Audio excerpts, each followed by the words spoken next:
اعوذ باللہ السمیع العلیم من الشیطان الرجیم بسم اللہ الرحمن الرحیم الحمد للہ رب العالمین بارئ الخلائق اجمعین والصلاة والسلام علی سید الانبیاء والمرسلین وعلى آلہ الطیبین الطاہرین المعصومین اما بعد، عزیزان محترم، ذی الحجہ کا یہ مہینہ حج کا مہینہ ہے۔ 9 ذی الحجہ کو تمام حاجی ظہر کے وقت میدان عرفات میں ہوتے ہیں۔ وہاں کی تاریخ کے اعتبار سے آج ذی الحجہ کی 9 تاریخ ہے، وہاں یہاں نہیں۔ حج پہ جانے والے تمام حاجی ظہر سے پہلے عرفات کے میدان میں پہنچ جائیں گے، اور مومنین کے یہاں خاص کر عبادتوں میں دعائے عرفہ پڑھنے کا اہتمام ہوتا ہے۔ عرفات کے میدان میں جو امام حسین علیہ السلام سے مروی ہے، اور آخر میں چوتھے امام کی دعا جو ہے وہی پڑھی جاتی ہے، اعمال ہوتے ہیں۔ 9 تاریخ کو جناب مسلم کی شہادت کی تاریخ بھی ہے۔ نزا عرفات کے میدان میں مومنین جناب مسلم کی شہادت کی مجلس بھی کرتے ہیں، لیکن دعا عرفہ صرف وہیں سے مخصوص نہیں ہے۔ عرفے کے دن کی دعا ہے، بڑی معرفت والی دعا ہے جو امام سے مروی ہے، تو ان کے چاہنے والے 9 ذی الحجہ کو اپنے گھروں میں بھی وہ دعا پڑھتے ہیں۔ اب چونکہ امام نے وہاں پڑھی تھی بیٹھ کے، اور راوی نے وہیں سے نقل کیا ہے میدان عرفات سے، لہذا مومنین کا طریقہ یہ ہے کہ عرفات کے میدان میں بھی اس کو پڑھتے ہیں۔ وہ دعا غیروں کو نصیب نہیں ہے۔ ایک سال علامہ جوادی تھے تو دعا پڑھ رہے تھے، وہ اس کا ترجمہ بھی پڑھتے تھے وہ، اور پورے حاجی اس دعا کو پڑھ کے گریہ بھی کر رہے تھے، رو بھی رہے تھے۔ تو ظاہر ہے کہ وہاں حج میں شیعہ سنی سبھی ہوتے ہیں۔ اس خیمے میں مثلا شیعہ ہیں تو سامنے والے مثلا سنی حضرات ہیں، ادھر مطلب سنی حضرات ہیں مثال کے طور پر، تو ادھر کوئی اور ہے، مسلمانوں میں کوئی اور فرقہ ہے، تو سامنے والے لوگ اس دعا کو سن رہے تھے، بہت غور سے سن رہے تھے۔ تو ہر قافلے میں تقریباً ایک رہنما مولوی ہوتا ہے جو کسی حد تک عربی بھی سمجھتا ہے اور اردو تو جانتا ہی ہے وہ۔ تو دعا ختم ہونے کے بعد ایک صاحب اس میں سے اٹھ کے آئے، مولوی لگ رہے تھے وہ، تو انہوں نے کہا یہ دعا آپ کو کہاں ملی؟ یہ جو پڑھ رہے ہیں آپ، یہ کہاں ملی آپ کو؟ تو ظاہر ہے کہ ہمارے یہاں کہاں ملی، ہمارے یہاں تو اماموں سے منتقل ہوتی ہوئی آئی ہے۔ تیسرے امام نے چوتھے امام کو بتایا، انہوں نے 5ویں امام کو ہوتے ہوتے مومنین تک آئی، مومنین کے بعد آپ تک آئی۔ تو انہوں نے فرمایا کہ یہ دعا ہمارے رائج ہے، ہم کو بھی چاہیے۔ تو انہوں نے کہا لیجیے، لے لیجیے، پڑھیے گا آپ۔ تو دعا کے الفاظ ان کو اتنے اچھے لگے، مالک کو پکارنے کا طریقہ، انداز، آداب، انہوں نے کہا ہم کو بھی دے دیجیے کہ نہیں آپ پڑھیے لیجیے۔ خیر اب تو بہت مشہور ہے وہ، دوسروں کو دوسرے جب دیکھتے ہیں ہمارے یہاں کے آداب دعا کو اور آداب ائمہ کو اور طریقہ ائمہ کو، اور ان کے سامنے وہ تصویر کی نورانی جھلک آتی ہے تو اس سے متاثر ہوتے ہیں۔ قصور ہمارا ہے کہ ہم اس نورانی جھلک کو پیش نہیں کرتے۔ اگر زمانے کے سامنے ان کے سیرت و کردار کے نمونے ہم پیش کریں، ان کے اقوال کے ہم نمونے پیش کریں، تو اتنا تو ضرور ہوگا کہ زمانہ سوچنے پر مجبور ہو جائے گا کہ اہل بیت کیا ہیں۔ لہذا مومنین، 7ویں کو امام محمد باقر علیہ السلام کی شہادت کی تاریخ بھی مکے میں مناتے ہیں، اپنے اپنے قیام گاہ پر مجلس ان کے لیے کرتے ہیں، اس لیے کہ وہ ان کی شہادت کی تاریخ ہے جو کل گزر چکی یہاں انڈیا میں۔ اور وہاں جو مومنین ہوتے ہیں وہ شہادت کا ذکر کرتے ہیں۔ اب یہ اور بات ہے کہ عام طور پر چونکہ مجلس کرنے کی وہاں پرمیشن نہیں ہوتی ہے، لہذا لوگ خاص طور پر اپنی قیام گاہ پر مجلسیں کرتے ہیں، اور امام کی شہادت کی تاریخ ہے، لہذا شہادت کو مناتے ہیں، بیان فرماتے ہیں۔ اور جس کو موقع ملتا ہے بڑے مجمع میں کرنے کا پروگرام، وہ بڑے مجمع میں جیسے نہیں لوگ آتے تھے تو ان کو موقع ہوتا تھا تو بڑے مجمع میں وہ پروگرام کرتے تھے۔ یہ جس دعائے کومیل کا پروگرام مکے میں ایک دن اور مدینے میں ایک دن پرمیشن لے کے وہ کرتے تھے۔ ایک شب جمعہ میں ان کو پرمیشن ملتی تھی، مگر وہ ایرانیوں کو صرف ملتی تھی اور غیر ایرانیوں کو اس میں جانے کی اجازت نہیں تھی۔ جبکہ دعائے کومیل آپ پڑھ کے جو دیکھتے ہیں تو اس میں کہیں بھی غیر اللہ کا ذکر نہیں ہے، شروع سے لے کے آخر تک اللہ کا ذکر ہے۔ اور وہ دعا جناب خضر علیہ السلام ہے جو مولا کائنات نے جناب کومیل کو تعلیم کی تھی، اس کا نام دعا کومیل پڑ گیا۔ کومیل کی دعا نہیں ہے، وہ مولا علی کی دعا ہے، وہ الفاظ مولا علی نے نقل کیے ہیں۔ لیکن کریم نے جب دے دیا اس دعا کو، جناب کومیل کو جب دے دیا تو اپنا نام بھی ہٹا لیا، اب نام کومیل کا ہے۔ صلوات پڑھے محمد والے محمد۔ کریم جو چیز دے دیتا ہے اس میں اپنا نام بھی نہیں رکھتا ہے۔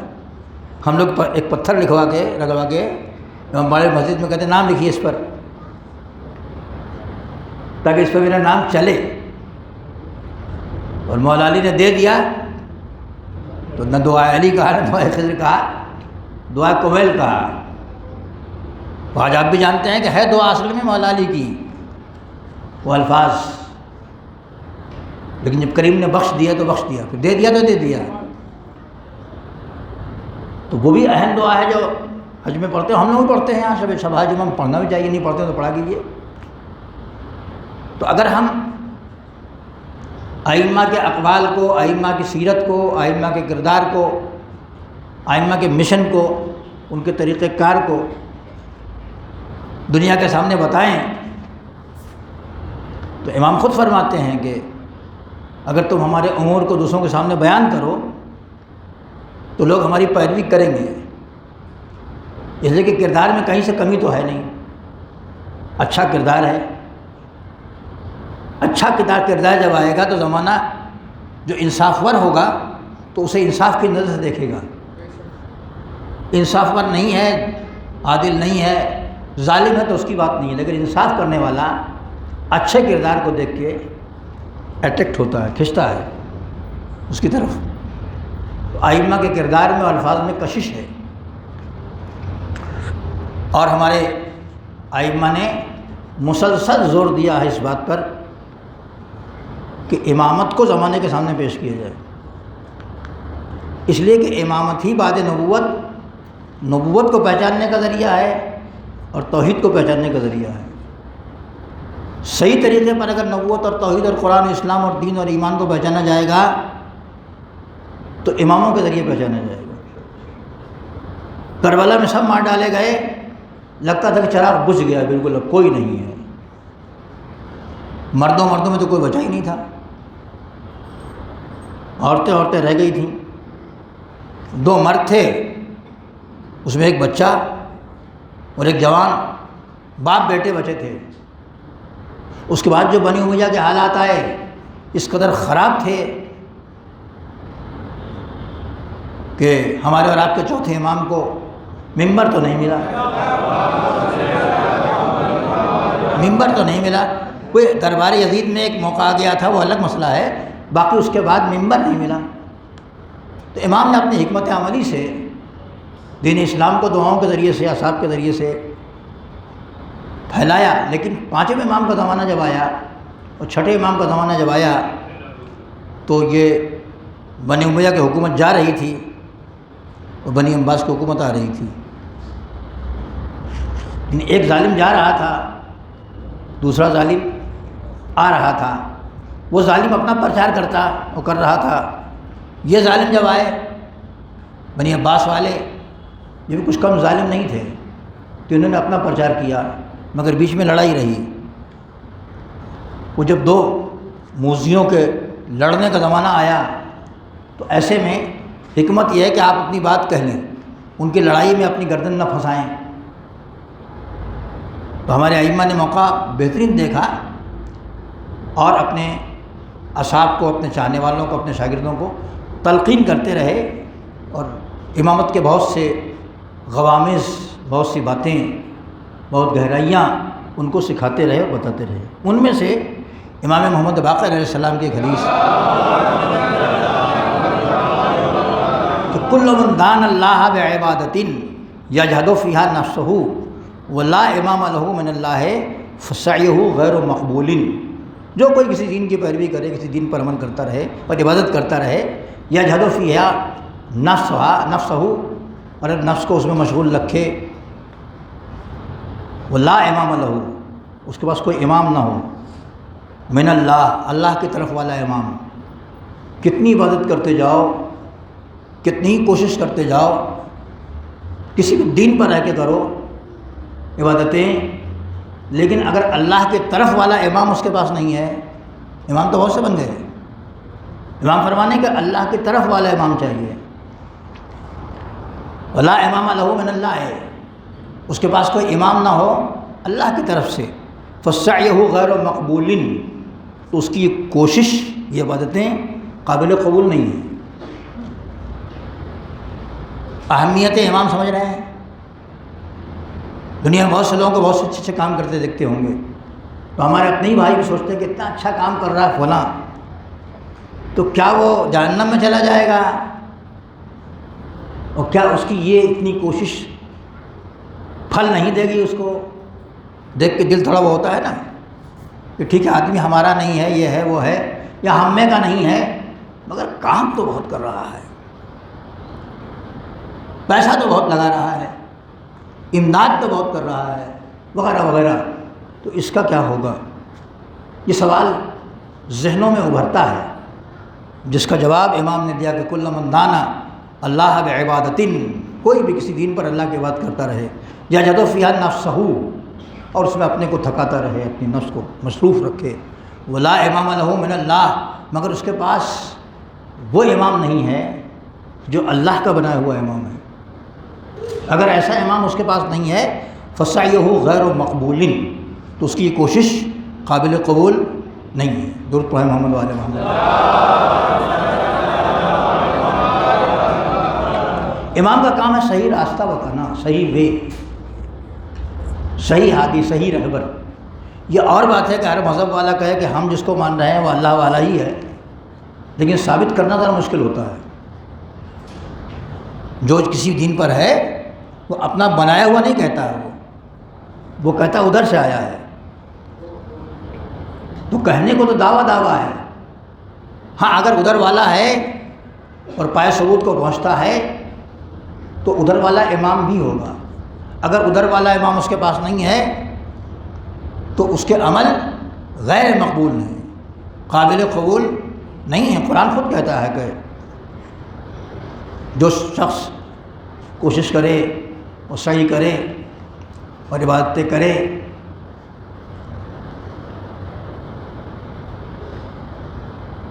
تو اللہ اسے قبول نہیں کرتا. جو غیر اسلام کی پیروی کر رہا ہے اللہ اس کو قبول نہیں کرتا. قرآن بھی کہتا ہے، یعنی جو اس نے بھیجا ہے اس پر عمل کرنا ہے. میں جو کہہ رہا ہوں وہ نہیں. تو ہر آدمی کہے گا کہ میں جو کر رہا ہوں ادھر والا ہے. امام کو کیسے پہچانے گا؟ عقل سے. امام اپنے کو کیسے پہچانوائے گا؟ عقل کو اپیل کرے گا. وہ عقل کہتی ہے کہ ادھر والا ہے تو ادھر کی نشانی دکھاؤ، معجزہ دکھاؤ، نبی کو کیسے مانے گا؟ عقل سے۔ عقل کہتی ہے کہ نبی ادھر والا ہے تو معجزہ دکھائے گا، وہ دکھائے گا اور اپنے کو بنوائے گا کہ میں نبی یا امام ہوں۔ اسی وجہ سے جب جھوٹا اور سچا جمع ہوتا ہے تو جھوٹے کی قلی کھل جاتی ہے، جھوٹے کو سرنڈر کرنا پڑتا ہے، ہٹ جانا پڑتا ہے، اور سچا والا کھڑا رہ جاتا ہے۔ تو جب تک امام نہ ہو غیر مقبول ہے عمل، چاہے کتنی عمل کوئی کر لے، ہوا ضال متحیر، وہ گمراہ ہے اور حیران ہے۔ واللہ شانی لأعمالہ، خدا اس کے عمل کا دشمن ہے۔ عمل تو بہت کر رہا ہے مگر امام نہیں ہے اس کے پاس، تو خدا اس کے عمل کا دشمن ہے۔ یہ کون کہہ رہا ہے؟ جو اللہ کی طرف سے امام ہے۔ کس دور میں کہہ رہا ہے؟ جس دور میں اس کو تھوڑا سا موقع ملا ہے۔ دو حکومتیں لڑ رہی ہیں اور ان کو موقع مل گیا، باپ کو اور بیٹے کو، یعنی پانچویں امام اور چھٹے امام کو موقع مل گیا، تو اب صحیح تعارف کرا رہے ہیں کہ اللہ کے بنائے ہوئے امام کو ماننا بہت ضروری ہے۔ اپنی عقلوں سے کام لو، دلیلوں کو دیکھو اور اس کو مانو جو اللہ کا بنایا ہوا امام ہے۔ اور ان کے بارے میں تو خود ہی آپ روایتیں سنتے اور پڑھتے رہتے ہیں کہ جناب جابر سے کہا تھا کہ میرا ایک بیٹا ہوگا، جابر ان کو سلام کہنا میرا جا کے، ہے نا؟ تو انہوں نے ڈھونڈ کے سلام کیا اور نشانیاں ملاحظہ کی جو پیغمبر نے بتائی تھیں۔ وہ چونکہ اماموں کو دیکھتے چلے آئے تھے، پیغمبر کو دیکھا تھا، مولا علی کو دیکھا تھا، امام حسین کو دیکھا تھا، امام حسن کو دیکھا تھا، امام زین العابدین حسین کو دیکھا تھا، اتنی عصمت صاحبان عصمت کو دیکھ چکے تھے، لہٰذا اب ان کو پہچاننے میں کوئی پریشانی نہیں ہوگی۔ تو انہوں نے پیغمبر کا سلام کس کو کہا تھا؟ پانچویں امام کو، جو اللہ کی طرف سے بنا ہوا امام ہے۔ جب ان کو موقع مل گیا تو انہوں کو دیکھو اللہ کا بنا ہوا امام ڈھونڈو، اگر اللہ کا بنا ہوا امام تمہارے پاس نہیں ہے تو تمہارا عمل قابل قبول نہیں ہے، ایسا آدمی گمراہ ہے، متحیر ہے، حیران ہے۔ واللہ شانی لأعمالہ، اللہ اس کے اعمال کا دشمن ہے۔ ومثلہ، اور مثال دے رہے ہیں، ومثلہ کمثل شاۃ غلت عن راعیہا وقطیعہا فہضمت ذاہبۃ وجائبۃ یومہا۔ اس شخص کی مثال جس کے پاس امام نہیں ہے، اس گوسفند کی ہے جو اپنے گلے سے بچھڑ گیا ہو، جو بکری یا گوسفند اپنے گلے سے بچھڑ گئی ہو، جو بھیڑ اپنے گلے سے بچھڑ گئی ہو اور اپنے چرواہے سے بچھڑ گئی ہو۔ مثال آپ کے لیے نہیں تھی، جو انہی کے درمیان ہو رہی تھی، مثال جس کے درمیان امام گفتگو کر رہے تھے، وہاں اس کا رواج زیادہ تھا۔ آج بھی ہندوستان کے بعض علاقوں میں بہت زیادہ بھیڑیں چرانے والے لوگ موجود ہیں، ان کی زبان میں جو گفتگو کریں گے تو ایسی مثال دینا پڑے گی۔ وہاں بھی یہی جانور ان کی کھیتیاں تھیں، تو امام نے مثال دیا کہ جس کے پاس امام نہیں ہے اس کی مثال اس بھیڑ کی ہے جو اپنے گلے سے، جو اپنے ریوڑ سے، جو اپنے مالک سے بچھڑ جائے۔ اب بچھڑنے کے بعد کیا ہوگا؟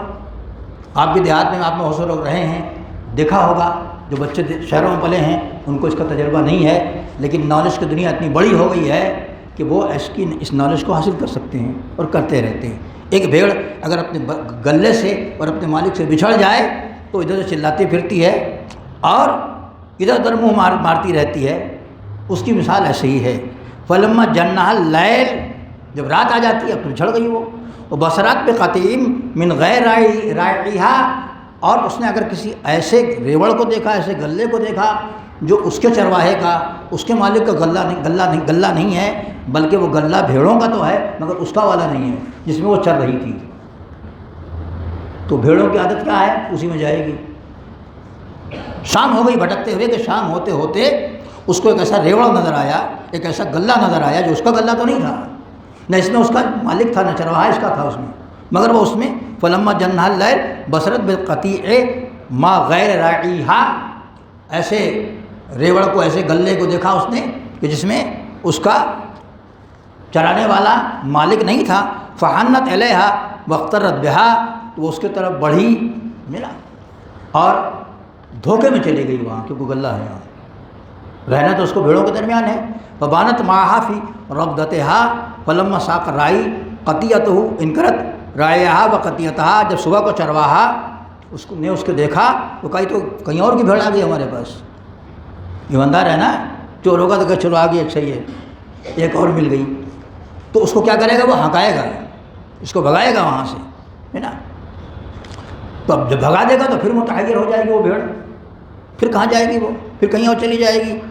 فحجمت متحیرتن تطلب رعیہا وقطیعہا، تو پھر وہ ادھر ادھر بھٹکتی پھرے گی اپنے گلے کو ڈھونڈتے ہوئے اور اپنے مالک کو ڈھونڈتے ہوئے کہ وہ کہاں گیا۔